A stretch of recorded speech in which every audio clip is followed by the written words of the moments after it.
केसीलिंका YouTube channel को आपको स्वागत।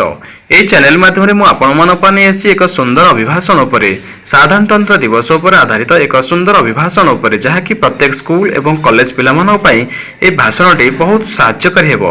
आशा करें फ्रेंड्स वीडियो आपको भल लगे। फ्रेंड्स देखो वीडियो को भल लगे वीडियो लाइक करेंगे, शेयर करेंगे और जदि आप यूट्यूब चैनल को सब्सक्राइब करना चैनल को सब्सक्राइब करने भूलिए नहीं। सम्माननीय मोर पूजास्पद गुरुजी गुरुमा वृंद तथा उपस्थित मोर छोट बड़ भाई और भौणी माने पवित्र साधारणतंत्र दिवस उपलक्षे समस्त को मोर हार्दिक शुभेच्छा और शुभकामना।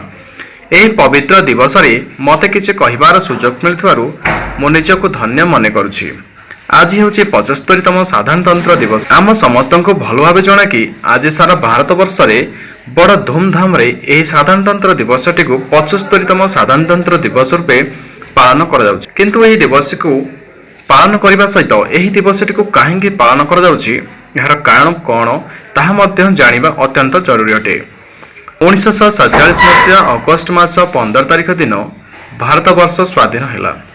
समस्त भारतवासी स्वाधीनतार स्वाद चाखिलु किंतु सेतेबेले देशवासी निजक एक श्रृंखला डोरी बांधिबा लगी देश में कौन आईन कानून प्रस्तुत होई नथिला।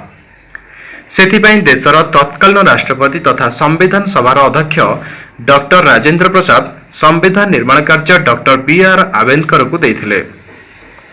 Doctor B R. आंबेडकर नेतृत्व में गठित कमिटी द्वारा 2 वर्ष 11 मास 18 दिन में भारतर संविधान प्रस्तुत करागला। यह संविधान 1949 मसीहा नवेम्बर मास 26 तारिख दिन संविधान सभा द्वारा गृहीत है एवं 1950 मसीहा जनवरी मास 26 तारिख दिन सारा देश में कार्यकारी है।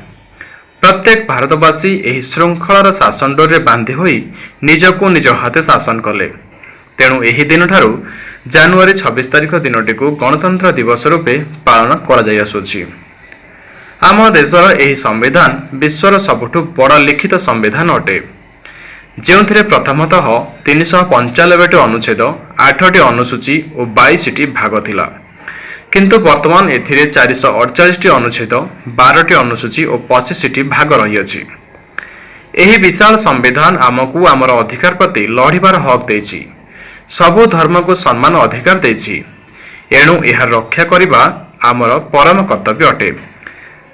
शेष रे एति कही मोर वक्तव्य शेष करिबी। जय हिंद, जय भारत।